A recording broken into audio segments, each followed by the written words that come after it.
Assalamualaikum warahmatullahi wabarakatuh. Waalaikumsalam warahmatullahi wabarakatuh. Oke, teman-teman semua, sahabat Ek5 Dwiana Channel atau penonton setia Ek5 Dwiana Channel. Kali ini kita kedatangan seseorang yang sangat spesial. Tuh apa nih? Guru kita, ustadz kita, yaitu hipnoterapis Abang Lubis ya. Hipno Bang Lubis kalau channelnya. Oh iya.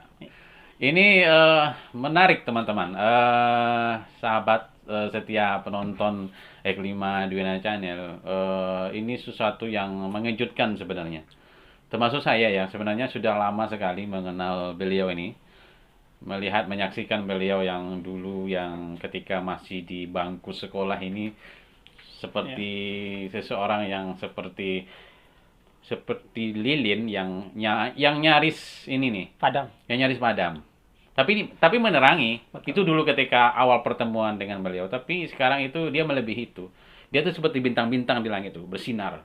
Cahayanya itu dari dia, bukan rembulan. Rembulan itu kan dipantulkan dari bintang. Tapi sekarang dia itu adalah bintangnya. Nah, yang menariknya adalah dia mencoba menerobos, melawan arus. Yang selama ini yang saya kenal, beliau ini kan seorang yang sangat dekat dengan masjid, imam lah, muazzin lah, bahkan khotib. Tapi setelah beberapa waktu setelah itu, beliau ini terjun ke sesuatu hal yang lain, yaitu sebagai hipnoterapis. Itu ya, Ustaz ya? Betul. Hipnoterapis. Nah, yang jadi pertanyaan adalah kemudian saya mengenal hipnoterapis itu di TV. Ada nih misalnya seorang klien atau suyat ya. Sesuatu. Suyat.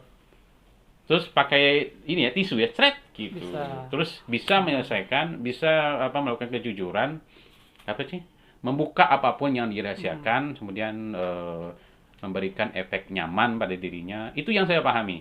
Nah, ini kok bisa-bisanya nih seorang ustadz nih, seorang yang dekat dengan masjid itu terjun di hipnotis itu. Itu saya bertanya-tanya nih. Bertanya-tanya ini ada apa ini?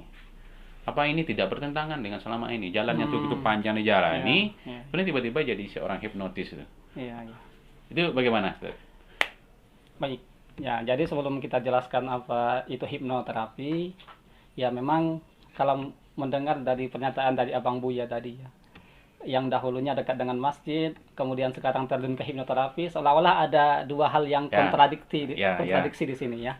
Padahal sebenarnya nanti bukan. Padahal sebenarnya belum keluar dari jalur yang lama lah. Dalam artian kalau mungkin sekarang kalau jalannya berbeda, dalam artian mungkin ibarat kendaraan yang mungkin yang bertukar gitu ya. Jadi gini, jadi sebelum kita ke hipnoterapi, jadi sebenarnya ada beberapa istilah yang berkaitan dengan hipnoterapi. Yang pertama ada namanya hipnosis. Oh. Hipnosis ya. Yang kedua hipnosis ada. Iya, hipnosis yang pertama.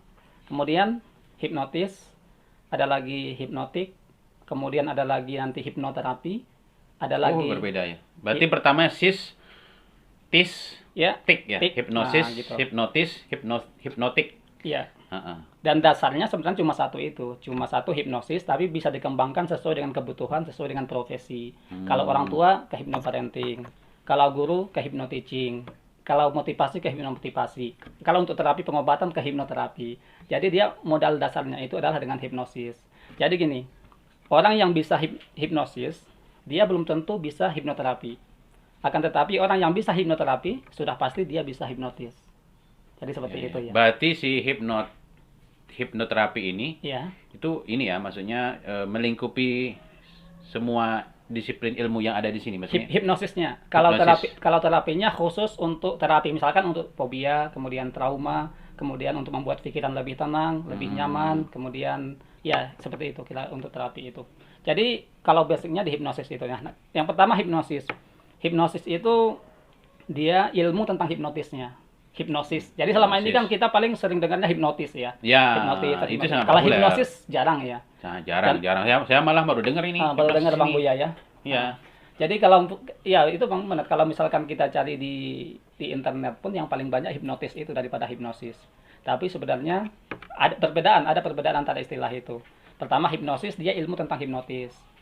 Kalau hipnotis itu adalah orang yang menguasai ilmu hipnosis. Jadi misalkan praktisi hipnosis itu dia adalah hipnosis.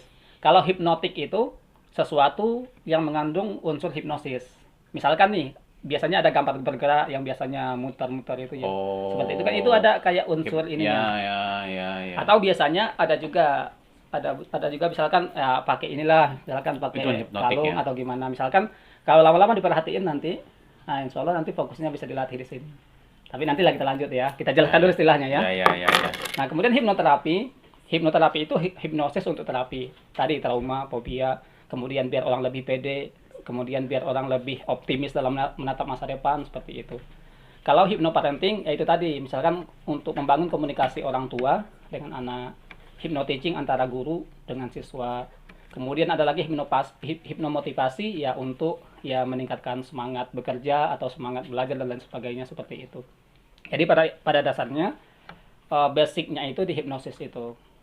Nah, sekarang yang Abang Buya pahami tentang ini apa? Tentang hipnotis atau hipnosis? Selama ini yang dipahami seperti apa?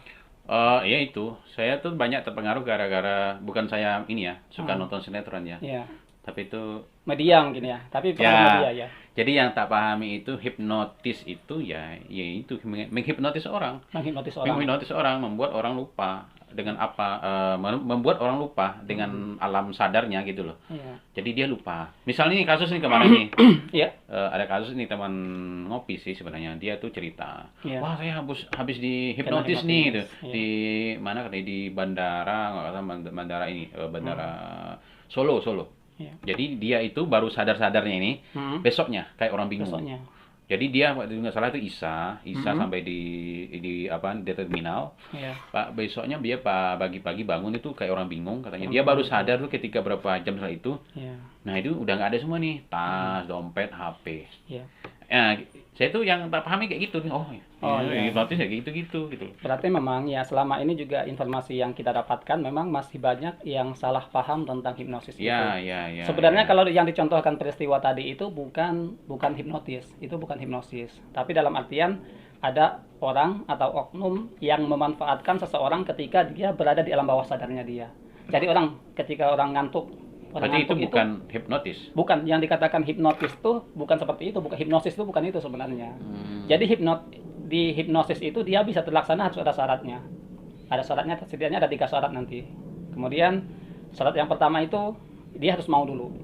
Dalam artian harus tulus, ikhlas, rela. Itu syarat utama orang bisa dihipnosis dan berarti nggak bisa jadi alat buat ini ya, buat melakukan tindakan kekerasan kayak itu. Iya, dan itu gitu. Itu nggak bisa. Nah, nggak bisa. Jadi kan banyak orang kalau misalkan tidur memang gitu nggak bisa ya. Kalau memang bisa hipnotis itu seperti itu ya kenapa dulu ketika nggak ngusir penjajah pakai gitu aja? Kenapa orang koruptor itu ketika diinterogasi pakai gitu aja gitu? Sebenarnya kan nggak bisa ya. Itu tadi terkendala di tulus, ikhlas, rela itu. Makanya dalam artian kalau kita paksa orang untuk diterapi ya nggak bakalan maksimal hasilnya. Mending nggak usah gitu kan. Nah, tapi sebenarnya orang itu nggak mau bukan berarti karena murni nggak mau, tapi karena masih ada pikiran negatif, masih ada kesalahpahaman tentang hipnosis itu. Enggak gini, berarti misalnya ini ya, kita sebut nama nggak apa-apa ya? Boleh. Uya. Nah, itu kan dia itu kan menggunakan hipnoterapi juga bukan sih? Hipnosis ya. Hipnosis. Itu beneran nggak sih kita bisa jujur dengan apa yang telah kita lakukan pada masa lalu, kita jujur nih gitu, itu bisa.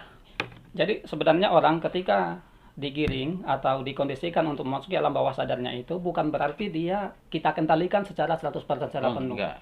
Akan tetapi dia dalam artian memang dia merasa nyaman. Kemudian ketika dia bercerita itu dia merasa nyaman, merasa leluasa gitu ya. Tapi akan tetapi dia masih ada kemampuan, masih ada kuasa untuk mengontrol apa yang harus dia ucapkan, apa yang harus dia katakan. Dan itu namanya hypnostage kalau yang itu seperti itu. Hypnostage itu dia hipnosis untuk hiburan. Nah, hipnosis untuk ngajar hypnoteaching tadi. Hipnosis untuk terapi, hipnoterapi. Jadi sesuai profesi dan kebutuhan seseorang. Dan kalau kondisi seperti itu memang ya kalau dari kebanyakan praktisi hipnosis itu memang tidak, dalam artian hipnosis itu bukan untuk yang seperti itu sebenarnya.